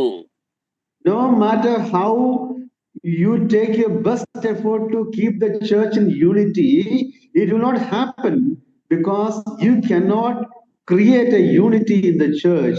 It is the work of God. ನೀವು ಸಭೆಯಲ್ಲಿ ಐಕ್ಯತೆಯನ್ನ ಉಂಟು ಮಾಡುವುದಕ್ಕಾಗಿ ಸ್ಥಾಪಿಸುವುದಕ್ಕಾಗಿ ಏನೆಲ್ಲ ಪ್ರಯತ್ನ ಪಡಬಹುದು, ಆದ್ರೆ ಅದ್ಯಾವುದು ಕೂಡ ಸಾಧ್ಯವಾಗುವುದಿಲ್ಲ. ಯಾಕಂದ್ರೆ ಸಭೆಯಲ್ಲಿ ಐಕ್ಯತೆಯನ್ನ ಉಂಟು ಮಾಡುವಂತದ್ದನ್ನ ಸೃಷ್ಟಿ ಮಾಡುವ ಕೆಲಸ ಅದು ದೇವರದ್ದೇ ಆಗಿದೆ. ದೇವರೇ ಅದನ್ನ ಮಾಡಿದ್ದಾನೆ. No federation can bring unity. ಯಾವ ಸಂಸ್ಥೆಗಳು ಕೂಡ, ಯಾವ ಒಕ್ಕೂಟಗಳು ಕೂಡ ಸಭೆಯಲ್ಲಿ ಐಕ್ಯತೆಯನ್ನ ಉಂಟು ಮಾಡಲಿಕ್ಕೆ ಸಾಧ್ಯವಿಲ್ಲ. It is purely the work of God, and we need to acknowledge that God has united us together in His body. ಅದು ಸಂಪೂರ್ಣವಾಗಿ ದೇವರ ಕಾರ್ಯವೇ. ದೇವರು ತಾನೇ ತನ್ನ ಆತ್ಮನ ಮೂಲಕ ಸಭೆಯಲ್ಲಿ ಐಕ್ಯತೆಯನ್ನ ಉಂಟು ಮಾಡುತ್ತಾನೆ, ಸ್ಥಾಪಿಸಿದ್ದಾನೆ. But unfortunately, many times we forfeit the work of God in the church by our selfish motives. ಅನೇಕ ಸಾರಿ ನಾವುಗಳು ನಮ್ಮ ಆ ಒಂದು ಸ್ವಾರ್ಥದ ಆಲೋಚನೆಗಳಿಂದಾಗಿ ನಮ್ಮ ಸಭೆಯಲ್ಲಿ ನಾವು ಈ ಒಂದು ಕಾರ್ಯಗಳನ್ನ, ದೇವರ ಈ ಅನ್ಯೋನ್ಯತೆಯನ್ನ ನಾವು ಮುಟ್ಟುಗೋಲು ಹಾಕಿಕೊಳ್ಳುತ್ತೇವೆ. Now, according to William Kelly, another companion and contemporary of J.N. Darby, says about the unity of the church in this way. ಮತ್ತೊಬ್ಬರು J.N. ಡಾರ್ಬಿ ಅವರ ಸಮಕಾಲೀನರು, ಅವರ ಜೊತೆಯಲ್ಲಿದ್ದಂಥವರು, ಅವರು ವಿಲಿಯಂ ಕೆಲ್ಲಿ ಅನ್ನುವಂತ ಭಕ್ತರು, ಅವರು ಈ ಒಂದು ಐಕ್ಯತೆಯ ಕುರಿತಾಗಿ ಹೀಗೆ ಬರೆಯುತ್ತಾರೆ. Now, there are things that disturbs the unity of the church. ಸಭೆಯ ಐಕ್ಯತೆಯನ್ನ ತೊಂದರೆ ಪಡಿಸುವಂತಹ ಅನೇಕ ಘಟನೆಗಳು, ಸಂಗತಿಗಳು ನಡೆಯುತ್ತವೆ. If Holy Spirit is the author of the unity in the church, when we set a unity that is not of the Holy Spirit, that is a distraction for the unity in the church. ಸಭೆಯಲ್ಲಿ ದೇವರ ಪವಿತ್ರಾತ್ಮನು ತಾನೇ ಆತನು ಅನ್ಯೋನ್ಯತೆಯನ್ನ ಸೃಷ್ಟಿಸಿದವನಾದರೆ, ಯಾವುದು ಪವಿತ್ರಾತ್ಮನ ಸೃಷ್ಟಿಸಲ್ಪಟ್ಟಿಲ್ಲವೋ ಅಂತಹ ಕಾರ್ಯಗಳು ಸಭೆಯಲ್ಲಿ ಐಕ್ಯತೆಯನ್ನ ಮುರಿಯುವುದಕ್ಕೆ, ಆ ಸಭೆಯಲ್ಲಿ ಐಕ್ಯತೆಯನ್ನ ನಷ್ಟಪಡಿಸುವುದಕ್ಕೆ ಪ್ರಯತ್ನ ಪಡುತ್ತವೆ. When we set up a unity that is larger than what Holy Spirit has made, it causes disunity in the church. ಪವಿತ್ರಾತ್ಮನು ಸೃಷ್ಟಿ ಮಾಡಿರುವಂತ ಐಕ್ಯತೆಗಿಂತಲೂ ಮಿಗಿಲಾಗಿ ಬೇರೆ ಯಾವುದಾದರೂ ಬರುವುದಾದರೆ ಅದು ಸಭೆಯಲ್ಲಿ ಐಕ್ಯತೆಯನ್ನ ಮುರಿದು ಐಕ್ಯತೆ ಇಲ್ಲದಂತೆ ಮಾಡುತ್ತವೆ. You know how the Holy Spirit is uniting the church together? ಹಾಗಾದ್ರೆ ಸಭೆಯನ್ನ ಪವಿತ್ರಾತ್ಮನು ಯಾವ ರೀತಿಯಲ್ಲಿ ಆತನು ಐಕ್ಯಪಡಿಸುತ್ತಾನೆ ಗೊತ್ತಾ? By adding souls to the body of Christ. ಕ್ರಿಸ್ತನ ದೇಹಕ್ಕೆ ಆತ್ಮಗಳನ್ನ ಕೂಡಿಸುವುದರ ಮೂಲಕ. By baptizing every single believer added to the church daily. ಪ್ರತಿಯೊಬ್ಬ ವಿಶ್ವಾಸಿಯನ್ನ ಪವಿತ್ರಾತ್ಮರ ದೀಕ್ಷಾಸ್ಥಾನದ ಮೂಲಕ ಕ್ರಿಸ್ತನ ದೇಹವಾಗಿರುವ ಸಭೆಗೆ ಕೂಡಿಸುತ್ತಾ ಬರುತ್ತಾನೆ. That is the unity of the Holy Spirit. ಅದು ಪವಿತ್ರಾತ್ಮನ ಐಕ್ಯತೆ. So when you bring in people outside of that, people who have not saved, people who do not know the Lord Jesus Christ, people who have not heard the gospel and obeyed it, when you add them to this unity, or this, when you enlarge, it is above the plan of the Holy Spirit, then the disunity comes. ಯಾವಾಗ ರಕ್ಷಣೆ ಹೊಂದದೇ ಇರುವಂತವರು, ಸುವಾರ್ತೆಯನ್ನ ಕೇಳಿ ಸುವಾರ್ತೆಗೆ ಒಳಗಾಗದೇ ಇರುವಂತಹ ಜನರು ಅವರಿರುವಾಗಲೂ ಕೂಡ ಯಾವಾಗ ಅವರ ಆ ಕಾರ್ಯಗಳನ್ನ ಅವರಿಗೆ ಮಾತ್ರ ಕೊಡುತ್ತಾ ಹೋಗುವಾಗ, ಸಭೆಯಲ್ಲಿರುವಂತ ದೇವ ಜನರಿಗೆ ಕೊಡಬೇಕಾದಂತಹ ಆ ಒಂದು ಪ್ರಾಧಾನ್ಯತೆ ಇಲ್ಲದೆ ಹೋದಾಗ, ಸಭೆಯಲ್ಲಿ ಅಂತಹವರನ್ನ ಸೇರಿಸಿಕೊಂಡಾಗ, ಅಂತವರೊಂದಿಗೆ ಐಕ್ಯತೆ ಹೋದಾಗ ಸಭೆಯ ಐಕ್ಯತೆಯು ಮುರಿಯಲ್ಪಡುತ್ತದೆ. So our unity is with those who are part of the body of Christ. ನಮ್ಮ ಐಕ್ಯತೆ ಅದು ಕ್ರಿಸ್ತನ ದೇಹದ ಅಂಗವಾಗಿರುವಂತಹ ದೇವಜನರೊಂದಿಗೆ, ವಿಶ್ವಾಸಿಗಳೊಂದಿಗೆ. All other extensions, all other connections you try to make above the body of Christ is an artificial unity which has got no importance or place in the presence of God. ಆದರೆ ಕ್ರಿಸ್ತನನ್ನ ಹೊರತುಪಡಿಸಿ, ಕ್ರಿಸ್ತನ ಐಕ್ಯತೆಯನ್ನ ಹೊರತುಪಡಿಸಿ, ದೇವರಿಂದ ಸ್ಥಾಪಿತವಾದಂತಹ ಐಕ್ಯತೆಯನ್ನು ಹೊರತುಪಡಿಸಿ ಬೇರೆಯವರೊಂದಿಗೆ ನಾವು ಮಾಡಿಕೊಳ್ಳುವಂತ ಯಾವುದೇ ಐಕ್ಯತೆಯ ಸಂಗತಿಗಳಾದರೂ ಅದು ದೇವರಿಂದ ಸ್ಥಾಪಿತವಾದದ್ದಲ್ಲ. ಕರ್ತನ ಸಭೆಯಲ್ಲಿ ಅದು ಐಕ್ಯತೆಯನ್ನ ಅದು ಮುರಿಯುವಂತಹ, ಐಕ್ಯತೆಗೆ ತೊಂದರೆ ಕೊಡುವಂತಹ ಸಂಗತಿಗಳಾಗುತ್ತವೆ. ಯಾವುದಕ್ಕೂ ಕರ್ತನಿಗಿಂತ ಮಿಗಿಲಾದ ಆದ್ಯತೆಯನ್ನ ಕೊಡಬಾರದು. So we should never try to extend this unity above the work of the Holy Spirit. ನೋಡುವಾಗ ಈ ಒಂದು ಐಕ್ಯತೆಯನ್ನ, ಸಭೆಯ ಐಕ್ಯತೆಯನ್ನ ಯಾವಾಗಲೂ ಕೂಡ ಕಾಕೊಳ್ಳಬೇಕೆಂದು ದೇವರ ವಾಕ್ಯ ನಮಗೆ ತಿಳಿಸುತ್ತದೆ. Okay, the second problem with many of us is that we sometimes make it less, sometimes we make it larger, sometimes we make it less than what actually Holy Spirit is doing. ಪರಿಶುದ್ಧಾತ್ಮನು ಮಾಡುತ್ತಾ ಇರುವಂತ ಕಾರ್ಯಗಳಿಂದ ಕೆಲವು ಸಾರಿ ಅದನ್ನ ಮೀರಿ ಮಾಡುತ್ತೇವೆ, ಕೆಲವು ಸಾರಿ ಕಡಿಮೆಯಾಗಿ ಮಾಡುತ್ತೇವೆ. We make our own shells sometimes. ಆ ಸಮಯದಲ್ಲಿ ನಮ್ಮದೇ ಆದಂತಹ ಕೆಲವೊಂದು ವ್ಯವಸ್ಥೆಗಳನ್ನ ನಾವೇ ಮಾಡಿಕೊಳ್ಳುತ್ತೇವೆ. In the name of in the name of questionable disciplines, or in name and sometimes false teachings, we try to limit less than actually Holy intend to be. ಅನೇಕ ಸಾರಿ ನಾವು ಆ ಬೋಧನೆಗಳ ಹಾಗೂ ತಪ್ಪಾದಂತ ಐಕ್ಯತೆಯನ್ನು ಉಪಚರಿಸುವುದರ ಮೂಲಕವಾಗಿ ನಾವು ಕಾಪಾಡಿಕೊಳ್ಳ ಆ ಮಟ್ಟದ ಐಕ್ಯತೆಗಳಿಗೆ ಆದ್ಯತೆಯನ್ನು ಕೊಡುತ್ತಾ ಹೋಗುವಾಗ ನಾವು ಈ ಐಕ್ಯತೆಯನ್ನ ಕಡಿಮೆ ಆ ತಪ್ಪ ಆ ಶಿಸ್ತಿನ ಮೂಲಕವಾಗಿ ಕೆಲವು ಸಾರಿ ಅನಾವಶ್ಯಕವಾದಂತ ಮೂಲಕವಾಗಿ because pet doctrines and pet theses, we avoid those things and we limit the unity less than what actually Holy Spirit has. ಕೆಲವು ನಮಗೆ ದೇವರ ವಾಕ್ಯದ ವಿಷಯದಲ್ಲಿ ಇರುವಂತಹ ಆ ಒಂದು ಬೋಧನೆ, ನಮಗಿರುವಂತ ಸಿದ್ಧಾಂತಗಳು ಇವೆಲ್ಲ ನೋಡುವಾಗ ಯಾರು ಅವುಗಳಿಗೆ ಒಪ್ಪಿಕೊಂಡು ಬರುವುದಿಲ್ಲವೋ ಅಂತವರ ವಿಷಯದಲ್ಲಿ ಐಕ್ಯತೆಯನ್ನ ಕಡಿಮೆ ಮಾಡ್ತೇವೆ, ಐಕ್ಯತೆ ಇಲ್ಲದಂತೆ ಮಾಡುತ್ತೇವೆ. ಯಾವ ಪವಿತ್ರಾತ್ಮನು ಯಾವ ಉದ್ದೇಶದಿಂದ ಐಕ್ಯತೆಯನ್ನ ಮಾಡಿದ್ದಾನೋ ಅದನ್ನ ನಾವು ಕಡಿಮೆ ಮಾಡಿ ಬಿಡುತ್ತೇವೆ. So these are two ways, many times we try to destroy the unity of the true believers. ಈ ರೀತಿಯಾಗಿ ನಿಜವಾದಂತಹ ವಿಶ್ವಾಸಗಳ ಐಕ್ಯತೆಯನ್ನ ನಾವು ಕಡಿಮೆ ಮಾಡುತ್ತೇವೆ, ಐಕ್ಯತೆಯನ್ನ ನಾವು ನಷ್ಟಪಡಿಸುತ್ತೇವೆ. Another very important thing that we must notice that in this passage we are asked to keep the unity of the Holy Spirit. ನಾವು ಬಹಳ ಪ್ರಾಮುಖ್ಯವಾಗಿ ವಾಕ್ಯ ಹೇಳಿದ ಹಾಗೆ ಪವಿತ್ರಾತ್ಮನ ಐಕ್ಯತೆಯನ್ನ ಕಾಪಾಡಿಕೆಂದು ದೇವರ ವಾಕ್ಯ ನಮಗೆ ತಿಳಿಸುತ್ತದೆ.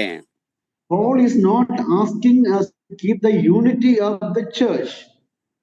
ಪೌಲನು ಸಭೆಯ ಐಕ್ಯತೆಯನ್ನ ಕಾಪಾಡಿಕೊಳ್ಳಬೇಕೆಂದಷ್ಟಕ್ಕೆ ಆತನು ಹೇಳುತ್ತಾ ಇಲ್ಲ.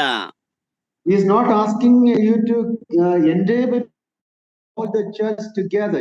I have heard Lord servant saying, I have the responsibility of keeping the church together. ಸಭೆಯನ್ನ ಒಟ್ಟಾಗಿ ಇಡುವಂತಹ ಕಾರ್ಯವನ್ನು ನಾವೇನ್ ಮಾಡ್ಬೇಕ, ಕೆಲವು ಹೇಳ್ತಾರೆ ನಾನು ನಮ್ಮ ಸಭೆಯನ್ನ ಒಟ್ಟಾಗಿ ಹಿಡಿದಿಟ್ಟುಕೊಂಡು ಹೋಗು ಹೇಳುತ್ತಾರೆ. ಅದು ನಾವು ಮಾಡುವ ಕಾರ್ಯವಲ್ಲ. ಆ ರೀತಿಯಲ್ಲಿ ಸಭೆಯನ್ನ ಒಟ್ಟಾಗಿ ಇಡುವಂತದ್ದು ಆತನ ಕಾರ್ಯ. And I make a lot of compromises so that our church will be one, united. ನಾನು ಆ ಸಭೆಯು ಐಕ್ಯವಾಗಿ ಇರಬೇಕೆಂಬುದಾಗಿಗೋಸ್ಕರವಾಗಿ ನಾನು ಅನೇಕವಾದಂತ ಹೊಂದಾಣಿಕೆಗಳನ್ನ ಮಾಡಿಕೊಳ್ಳುತ್ತಾ ಹೋಗುತ್ತೇನೆ. Let me tell you, my dear brothers, this morning, keeping the church together is not your responsibility. That is the work of the Holy Spirit. ಕರ್ತನಲ್ಲಿ ಪ್ರಿಯ ಸಹೋದರಿ, ಬೆಳಗ್ಗೆ ಒಂದು ಮಾತನ್ನು ಹೇಳುತ್ತೇನೆ. ಸಭೆಯನ್ನ ಒಗ್ಗಟ್ಟಾಗಿ ಇಡುವಂಥದ್ದು ಅದು ನಿಮ್ಮ ಕರ್ತವ್ಯವಲ್ಲ, ನಿಮ್ಮ ಜವಾಬ್ದಾರಿಕೆಯಲ್ಲ, ಅದು ಪವಿತ್ರಾತ್ಮನ ಕಾರ್ಯ, ಪವಿತ್ರಾತ್ಮನ ಜವಾಬ್ದಾರಿಕೆ. It is the unity of the Spirit, not unity of the church. ಅದು ಆತ್ಮನ ಐಕ್ಯತೆಯ ಹೊರತು ಸಭೆಯ ಐಕ್ಯತೆ ಎಂಬುದಾಗಿ ಅಲ್ಲ. When there is a unity of the Spirit, the church will be united together. ಯಾವಾಗ ಆತ್ಮನಲ್ಲಿ ಐಕ್ಯತೆಯುಳ್ಳವರಾಗಿರುತ್ತೇವೆಯೋ ಆಗ ತನ್ನೇ ತಾನಾಗಿ ಸಭೆಯಲ್ಲಿಯೂ ಐಕ್ಯತೆಯನ್ನ ನಾವು ಕಾಪಾಡಿಕೊಂಡವರಾಗುತ್ತೇವೆ. And therefore, all those who are struggling to keep the unity of the church by compromises, let me tell you this morning that is not the way it should be done. ಆದ್ದರಿಂದ ಸಭೆಯಲ್ಲಿ ಐಕ್ಯತನ ಕಾಪಾಡಿಕೊಳ್ಳಬೇಕೆಂದು ಬೇರೆ ಬೇರೆಯಾದಂತ ಸಂಗತಿಗಳಿಗೆ ಹೊಂದಾಣಿಕೆ ಮಾಡಿಕೊಂಡು ಹೋಗುತ್ತಾ ಇರುವುದಾದರೆ ಖಂಡಿತವಾಗಿ ಸಭೆಯು ಐಕ್ಯತೆಯಲ್ಲಿ ಇರುವುದಿಲ್ಲ. When you try to lead every single believer to be connected with Christ, I do believe that every church will stay connected and united. ಯಾವಾಗ ಕ್ರಿಸ್ತನೊಂದಿಗೆ ಸಂಪರ್ಕ ಹೊಂದಿ ಕ್ರಿಸ್ತನೊಂದಿಗೆ ಉತ್ತಮವಾದಂತ ಸಂಪರ್ಕದಲ್ಲಿ ನಾವು ಇರುತ್ತೇವೆಯೋ, ಸಭೆಯು ಇರುತ್ತದೆಯೋ, ಆಗ ಸಭೆಯು ಐಕ್ಯತೆಯಲ್ಲಿಯೇ ಮುಂದುವರಿಯುವಂತದ್ದಾಗಿರುತ್ತದೆ. ವಿಶ್ವಾಸಿಗಳ ನಡುವೆ ಐಕ್ಯತೆಯು ಇದ್ದೇ ಇರುತ್ತದೆ. When each and every believer try to obey the word of God, obey the leading and guiding of the Holy Spirit, it is then the church will stay united. ಯಾವಾಗ ವಿಶ್ವಾಸಿಯು ಸಂಪೂರ್ಣವಾಗಿ ಆತನು ಕ್ರಿಸ್ತನಿಗೆ ವಿಧೇಯರಾಗಿ ಕ್ರಿಸ್ತನೊಂದಿಗಿನ ಐಕ್ಯತನ ಕಾಪಾಡಿಕೊಳ್ಳುವವರಾಗಿ ಇರುತ್ತಾರೋ, ಆಗ ಯಾವಾಗ ವಿಶ್ವಾಸಗಳು ಆ ರೀತಿಯಲ್ಲಿ ಜೀವಿಸ್ತಾರೋ ಆಗ ಸಭೆಯಲ್ಲಿ ಐಕ್ಯತೆಯು ಇದ್ದೇ ಇರುತ್ತದೆ. Let me also go to verse 13 from chapter 4 of book of Ephesians. ನಾನು ಎಫೆಸ ಪತ್ರಿಕೆ 4ನೇ ಅಧ್ಯಾಯ ಅದರ 13ನೇ ವಚನಕ್ಕೆ ಹೋಗುತ್ತೇನೆ. There is another kind of unity mentioned there. ಅಲ್ಲಿ ಮತ್ತೊಂದು ರೀತಿಯ ಐಕ್ಯತೆಯು ಬರೆಯಲ್ಪಟ್ಟಿದೆ. Till we all come to the unity of the faith and of the knowledge of the Son of God. Chapter 4 verse 13. It may be slightly different in Kannada. Okay. Till we all come to the unity of the faith. Yeah, I'll read 12 and 13. ದೇವ ಜನರನ್ನು ಯೋಗ್ಯ ಸ್ಥಿತಿಗೆ ತರುವ ಕೆಲಸಕ್ಕೋಸ್ಕರವೂ ಸಭೆಯ ಸೇವೆಗೋಸ್ಕರವೂ ಕ್ರಿಸ್ತನ ದೇಹವು ಅಭಿವೃದ್ಧಿಯಾಗುವುದಕ್ಕೋಸ್ಕರವೂ ಆತನು ಇವರನ್ನು ಅನುಗ್ರಹಿಸಿದನು. 13ನೇ ವಚನ. ನಾವೆಲ್ಲರೂ ನಂಬಿಕೆಯಿಂದಲೂ ದೇವಕುಮಾರನ ವಿಷಯವಾದ ಜ್ಞಾನದಿಂದಲೂ ಉಂಟಾಗುವ ಐಕ್ಯವನ್ನು ಹೊಂದಿ ಪ್ರವೀಣತೆಗೆ ಬರಾಗಿ ಪರಿಪೂರ್ಣತೆ ಎಂಬ ಮುಟ್ಟುವ ತನಕ ಎಂಬುದಾಗಿ ಬರೆಯಲ್ಪಟ್ಟಿದೆ. So we read about the unity of faith among the believers. ನಂಬಿಕೆಯ ಐಕ್ಯತೆ. Now, be united in what we believe. ನಾವು ಏನನ್ನ ನಂಬುತ್ತೇವೆಯೋ ಆ ನಂಬಿಕೆಯ ವಿಷಯದಲ್ಲಿ ನಾವು ಐಕ್ಯ ಉಳ್ಳವರಾಗಿ. We have to attain that unity of faith. We must experience the ministry of God's gifted men in the church. ನಾವು ಈ ಒಂದು ಐಕ್ಯವನ್ನ ಕಾಪಾಡಿದರೆ ಅದಕ್ಕಾಗಿ ದೇವರಿಂದ ವರವನ್ನ ಪಡೆದಂತಹ ದೇವ ಜನರು ಸಭೆಯಲ್ಲಿ ಆ ಒಂದು ಬೋಧನೆ ಉಪದೇಶ ಮಾಡುವಂತವರು ಇರಬೇಕು. The risen and ascended Lord gave gift to the church. ಪುನರುತ್ಥಾನ ಹೊಂದಿ ಪರಲೋಕಕ್ಕೆ ಏರಿ ಹೋದ ಕರ್ತನು ತಾನೇ ಸಭೆಗೆ ಆತನು ವರಗಳನ್ನ ಕೊಟ್ಟಿದ್ದಾನೆ. He gave some apostles, some prophets, some evangelists, some teachers and pastors. ಆತನು ಕೆಲವರನ್ನ ಅಪೊಸ್ತಲರನ್ನಾಗಿಯೂ ಕೆಲವರನ್ನು ಪ್ರವಾದಿಗಳನ್ನಾಗಿಯೂ, ಕೆಲವರನ್ನು ಸೌವಾರ್ತಿಕರನ್ನಾಗಿಯೂ, ಕೆಲವರನ್ನು ಸಭಾಪಾಲಕರನ್ನ ಉಪದೇಶಿಗಳನ್ನಾಗಿಯೂ ಅನುಗ್ರಹಿಸಿದನು ಎಂದು ಓದುತ್ತೇವೆ. And you ask, why Lord, why did you give these gifts to the church? ನೀವೊಂದು ವೇಳೆ ದೇವರೇ ಯಾಕೆ ಇವರನ್ನ ಸಭೆಗೆ ಒಂದು ಗಿಫ್ಟ್ ಆಗಿ ಉಡುಗೊರೆಯಾಗಿ ಕೊಟ್ಟಿದ್ದೆ ಎಂಬುದಾಗಿ ಕೇಳಿದರೆ, the Lord will say that the church, the members may grow in maturity, that they may grow in the of their faith. ನೋಡುವಾಗ 13ನೇ ವಚನ ಹೇಳುವ ಹಾಗೆ ಅವ್ರನ್ನ ಯಾಕೆ ಕೊಟ್ಟನು ಅಂದರೆ, ಎಲ್ಲಾ ವಿಶ್ವಾಸಿಗಳು ನಂಬಿಕೆಯಿಂದ ದೇವಕುಮಾರನ ವಿಷಯವಾದ ಜ್ಞಾನದಿಂದಲೂ ಉಂಟಾಗುವ ಐಕ್ಯವನ್ನು ಹೊಂದಿ ಪ್ರವೀಣತೆಗೆ ಬಂದವರಾಗಿ ಕ್ರಿಸ್ತನ ಪತೆ ಎಂಬ ಪ್ರಮಾಣವನ್ನ ಹುಟ್ಟುವ ತನಕ ದೇವಜನರನ್ನ ಯೋಗ್ಯ ಸ್ಥಿತಿಗೆ ತರುವ ಕೆಲಸಕ್ಕೋಸ್ಕರ ಹಾಗೂ ಸಭೆಯ ಸೇವೆಗೋಸ್ಕರ ಕ್ರಿಸ್ತನ ದೇಹ ಅಭಿವೃದ್ಧಿ ಆಗುವುದಕ್ಕೋಸ್ಕರ ಕರ್ತನು ಇವರನ್ನ ಅನುಗ್ರಹಿಸಿದ್ದಾನೆ.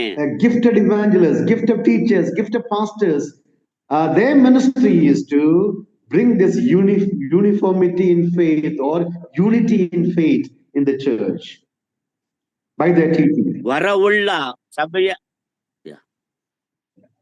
ಹಿರಿಯರು, ವರಭರಿತ ಸುವಾರ್ತಿಕರು, ವರಭರಿತ ಉಪದೇಶಕರು ಸಭೆಯಲ್ಲಿ ಇರುವಾಗ ನಂಬಿಕೆಯಲ್ಲಿ ಬೆಳೆಸುತ್ತಾ, ದೇವರ ವಾಕ್ಯದಲ್ಲಿ ಬೆಳೆಸುತ್ತಾ, ಈ ನಂಬಿಕೆಯ ಐಕ್ಯವನ್ನ ಕಾಪಾಡಿಕೊಳ್ಳುವುದಕ್ಕೆ ಅವರೆಲ್ಲರೂ ಕೂಡ ಸಹಾಯಕರಾಗಿರುತ್ತಾರೆ. So if you want to be united in faith, you should be part of a church where there is the word of God is taught, where there are gifted men of who can teach and preach the word of God. ನಂಬಿಕೆಯಲ್ಲಿ ನೀವು ಐಕ್ಯವುಳ್ಳವರಾಗಿರಬೇಕಾದರೆ ದೇವರ ವಾಕ್ಯವು ಉಪದೇಶ ಮಾಡುವಂತಹ, ದೇವರ ವಾಕ್ಯವು ಕಲಿಸಿಕೊಡುವಂತಹ, ದೇವರ ವಾಕ್ಯವನ್ನ ಸ್ಪಷ್ಟವಾಗಿ ಹೇಳಿಕೊಡುವಂತಹ ಸಭೆಯಲ್ಲಿ ನೀವು ಅಂಗವಾಗಿ ಇರಬೇಕು, ಆ ಸಭೆಯ ಭಾಗವಾಗಿರಬೇಕು. ಆಗ ನೀವು ಆ ನಂಬಿಕೆಯ ಐಕ್ಯವನ್ನ ಕಾಪಾಡಿಕೊಳ್ಳಲಿಕ್ಕೆ ಸಾಧ್ಯವಾಗುತ್ತದೆ. I thank God for the rich heritage of gifted teachers in our assemblies. ನಾನು ನಮ್ಮ ಸಭೆಗಳಲ್ಲಿ ಇರುವಂತಹ ವರವುಳ್ಳ ಬೋಧಕರುಗಳಿಗಾಗಿ, ಶಿಕ್ಷಕರುಗಳಿಗಾಗಿ ನಾನು ಕರ್ತನಿಗೆ ಸ್ತೋತ್ರ ಸಲ್ಲಿಸುತ್ತೇನೆ. There is no lack of teaching in our churches, in our assemblies. ನಮ್ಮ ಅಸೆಂಬ್ಲಿಗಳ ಉಪದೇಶಕ್ಕೆ ಅಥವಾ ಬೋಧನೆಗೆ ಯಾವುದೇ ಕೊರತೆ ಇಲ್ಲ. And I would, at this special occasion of bicentenary, let me encourage you to make all the possible opportunities available for you to study the word of God and grab it and use it for the glory of God. ಈ ಸಹೋದರ ಸಭೆಗಳ ಸಂಚಲನದ ಶತಮಾನೋತ್ಸವ ಸಂದರ್ಭದಲ್ಲಿ ನಿಮ್ಮೆಲ್ಲರಿಗೂ ನಾನು ಪ್ರೋತ್ಸಾಹ ಪಡಿಸುವುದೇನೆಂದರೆ, ನಿಮಗೆ ಏನೇನು ಅವಕಾಶಗಳು ದೇವರ ವಾಕ್ಯವನ್ನ ಕಲಿಯುವುದಕ್ಕೆ ಏನೇನು ಅವಕಾಶಗಳು ದೊರೆಯುತ್ತವೆಯೋ ಅದನ್ನ ಬಿಡಬೇಡಿರಿ, ಅದನ್ನ ಬಾಚಿಕೊಳ್ಳಿರಿ. ಅದನ್ನ ಬಾಚಿಕೊಂಡವರಾಗಿ ದೇವರ ವಾಕ್ಯವನ್ನ ಕಲಿತು ಅದನ್ನ ಉಪಯೋಗಿಸಿಕೊಳ್ಳಿರಿ. We have been blessed with so many gifted teachers. Let us use the opportunity of God and come to the maturity or unity of faith in the days to come.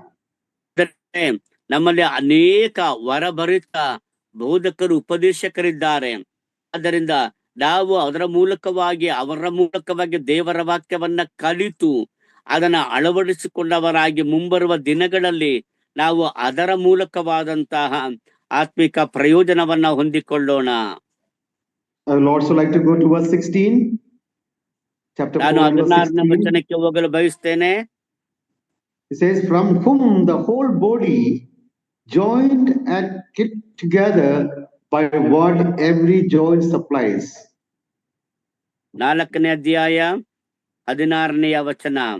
ಆತನೇ ಶಿರಸ್ಸು, ದೇಹವೆಲ್ಲ ಆತನ ದೊರೆತನದಲ್ಲಿದ್ದು ತನ್ನಲ್ಲಿರುವ ಎಲ್ಲಾ ನರಗಳಿಂದ ಬಿಗಿಯಾಗಿ ಜೋಡಿಸಲ್ಪಟ್ಟು ಪ್ರತಿ ಅಂಗದಿಂದ ಅದರದರ ಶಕ್ತಿಯ ಪ್ರಕಾರ ಸಹಾಯ ಹೊಂದಿ ಪ್ರೀತಿಯಿಂದ ಐಕ್ಯವಾಗಿದ್ದು ಕ್ಷೇಮಾಭಿವೃದ್ಧಿಯನ್ನು ಹೊಂದುತ್ತದೆ. That is enough. every believer, every member of this body is connected to Christ. There's a unity because of Christ the head, because every one of us joined together with Christ. ಕ್ರಿಸ್ತನೇ ಶಿರಸ್ಸಾಗಿದ್ದಾನೆ. ದೇಹವೆಲ್ಲ ಅಂದರೆ ಎಲ್ಲಾ ವಿಶ್ವಾಸಿಗಳು ಆತನ ದೊರೆತನದಲ್ಲಿದ್ದು ಆತನಲ್ಲಿರುವ ಎಲ್ಲಾ ನರಗಳಿಂದ ಬಿಗಿಯಾಗಿ ಜೋಡಿಸಲ್ಪಟ್ಟು ಎಂಬುದಾಗಿದೆ. ಅದೇ ಕ್ರಿಸ್ತನೊಂದಿಗಿನ ಐಕ್ಯತೆ. This unity is the result of our consistent and strong connection with our Savior, Lord Jesus Christ. ಆ ರೀತಿಯಲ್ಲಿ ನಾವು ಆ ಸಹಾಯವೊಂದು ಪ್ರೀತಿಯಿಂದ ಐಕ್ಯವಾಗಿದ್ದು ಕ್ಷೇಮಾಭಿವೃದ್ಧಿ ಬೇಕಾದರೆ ಅದು ಕ್ರಿಸ್ತನೊಂದಿಗೆ ನಮಗಿರುವ ಸಂಪರ್ಕ, ಆ ಸಂಪರ್ಕ ಎಷ್ಟರ ಮಟ್ಟಿಗೆ ಉತ್ತಮವಾಗಿರುತ್ತದೆಯೋ ಆ ಒಂದು ಸಂಬಂಧ, ಆ ಐಕ್ಯತೆಯಿಂದಲೇ ಇದೆಲ್ಲವೂ ಸಾಧ್ಯವಾಗುತ್ತದೆ. My final point is in verse 16 again in Kannada Bible. It says ಪ್ರೀತಿಯಿಂದ ಐಕ್ಯವಾಗಿದ್ದು ಕ್ಷೇಮಾಭಿವೃದ್ಧಿಯನ್ನು ಹೊಂದುತ್ತದೆ ಎಂಬುದಾಗಿ. United in love. Being united in love, we are growing. So, it is a special message for all those who listen this message in Kannada this morning. ಈ ಬೆಳಿಗ್ಗೆ ಕನ್ನಡದಲ್ಲಿ ವಾಕ್ಯವನ್ನ ಕೇಳುತ್ತಿರುವಂತ ಎಲ್ಲರಿಗೂ ಕೂಡ ಒಂದು ವಿಶೇಷವಾದಂತ ಸಂದೇಶ. You have a very special message from God this morning. ಈ ಬೆಳಿಗ್ಗೆ ಕನ್ನಡದಲ್ಲಿ ವಾಕ್ಯವನ್ನ ಕೇಳುತ್ತಿರುವಂತ ನಿಮ್ಮೆಲ್ಲರಿಗೂ ಕರ್ತನಿಂದ ವಿಶೇಷವಾದ ಸಂದೇಶ ನಿಮಗಿದೆ. We have to be united together in love. ನಾವು ಪ್ರೀತಿಯಿಂದ ಐಕ್ಯವಾಗಿರಬೇಕು. Love is a character of God. ಪ್ರೀತಿ ಅದು ದೇವರ ಸ್ವಭಾವ. God is love. ದೇವರು ಪ್ರೀತಿಯಾಗಿದ್ದಾನೆ. And there is no one other than God who loved us so much. ನಮ್ಮನ್ನ ಅಷ್ಟರ ಮಟ್ಟಿಗೆ ಪ್ರೀತಿ ಮಾಡಿದ್ದು ದೇವರನ್ನ ಬಿಟ್ಟರೆ ಬೇರೆ ಯಾರು ಕೂಡ ಇಲ್ಲ. Bible says God so loved the world that he gave his only begotten son. ದೇವರ ವಾಕ್ಯ ದೇವರು ಲೋಕದ ಮೇಲೆ ಎಷ್ಟೋ ಪ್ರೀತಿ ತನ್ನೊಬ್ಬನೇ ಮಗನನ್ನ ಕೊಟ್ಟನು ಎಂಬುದಾಗಿ ಹೇಳುತ್ತದೆ. The whole teaching of the Bible, the whole teaching of the Christianity is based on God's love for man. ಸತ್ಯವೇದದ ಎಲ್ಲ ಬೋಧನೆಗಳು, ಕ್ರೈಸ್ತದ ಎಲ್ಲ ಬೋಧನೆಗಳು ಆಧಾರವಾಗಿರುವಂತದ್ದು ದೇವರು ಲೋಕದ ಮೇಲೆ ಎಷ್ಟೋ ಪ್ರೀತಿ ಎಂಬಂತ ಮಾತಿನ ಮೇಲೆಯೇ. God loves you, my dear brother. ನನ್ನ ಪ್ರಿಯ ಸಹೋದರ, ದೇವರು ನನ್ನನ್ನ ಪ್ರೀತಿ ಮಾಡುತ್ತಾನೆ. God loves you, my dear sister. ಪ್ರಿಯ ಸಹೋದರ, ದೇವರು ನನ್ನನ್ನ ಪ್ರೀತಿ ಮಾಡುತ್ತಾನೆ. And if there's anyone who has never experienced God's love, this may be an occasion for you to experience that. ಆಗಿರುವ ತನ್ನ ಪ್ರೀತಿ ದೇವರು ಮತ್ತೊಂದು ಅವಕಾಶ ನಿಮಗೆ ಕೊಟ್ಟು just into your heart and you'll be able to that great love. ಆತನ ಹೃದಯದಲ್ಲಿ ಅಂಗೀಕಾರ ಮಾಡಿಕೊಳ್ಳಿರಿ, ಆಗ ದೇವರ ಇಷ್ಟ ಪ್ರೀತಿ.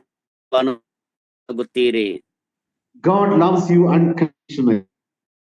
ದೇವರು ಯಾವ ಇಲ್ಲದೆ ನಿಮ್ಮನ್ನ ಪ್ರೀತಿಸುತ್ತ. No matter who you are and what you are going through, let me tell you this morning, God loves. ಯಾರಾಗಿದ್ದೀರೋ, ಯಾವ ಯಾವ ಪರಿಸ್ಥಿತಿಗಳಲ್ಲಿ ಹಾದು ಹೋಗುತ್ತೀರೋ, ನಾನು ಅವನ್ನು ಹೇಳ್ತೇನೆ, ದೇವರು ನಿಮ್ಮ ಪ್ರೀತಿಸುತ್ತಾನೆ. God is inviting you to experience love at this moment. ಸಮಯ ಆತನ ರಕ್ಷಣೆ ಅಂಗೀಕಾರ ಮಾಡಿಕೊಂಡು ಆತ ಆ ಅಭಿಷೇಕದ ಮೂಲ ನೀವು ಆ ಪ್ರೀತಿ ಅನುಭವಿಸ ರಕ್ಷಿಸಿ ನಿಮ್ಮನ್ನು ಅಭಿಷೇಕಿಸಿ ದೇಹದಲ್ಲಿ ಅಂಗ ಮಾಡುತ್ತಾನೆ.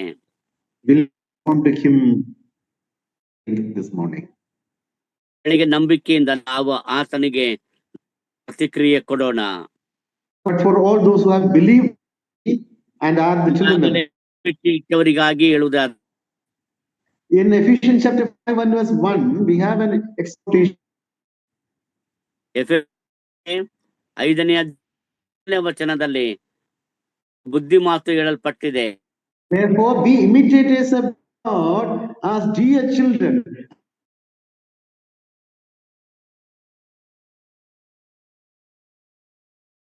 ದೇವರಿಗೆ ಕ್ರಿಸ್ತನಲ್ಲಿ ಕ್ಷಮಿಸಿದನು, ಆದದರಿಂದ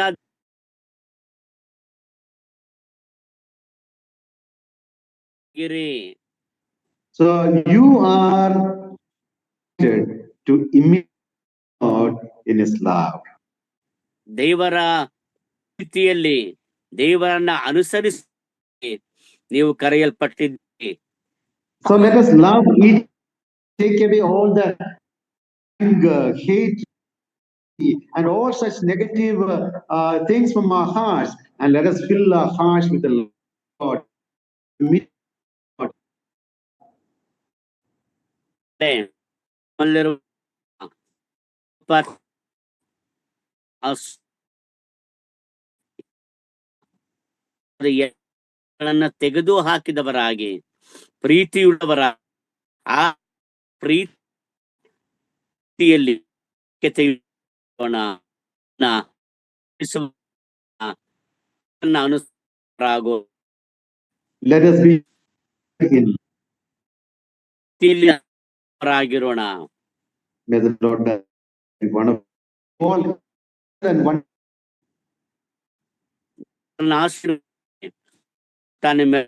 ಶುಭ ದಿನವನ್ನ ಅನುಗ್ರಹಿಸಲಿ. ವಂದನೆಗಳು.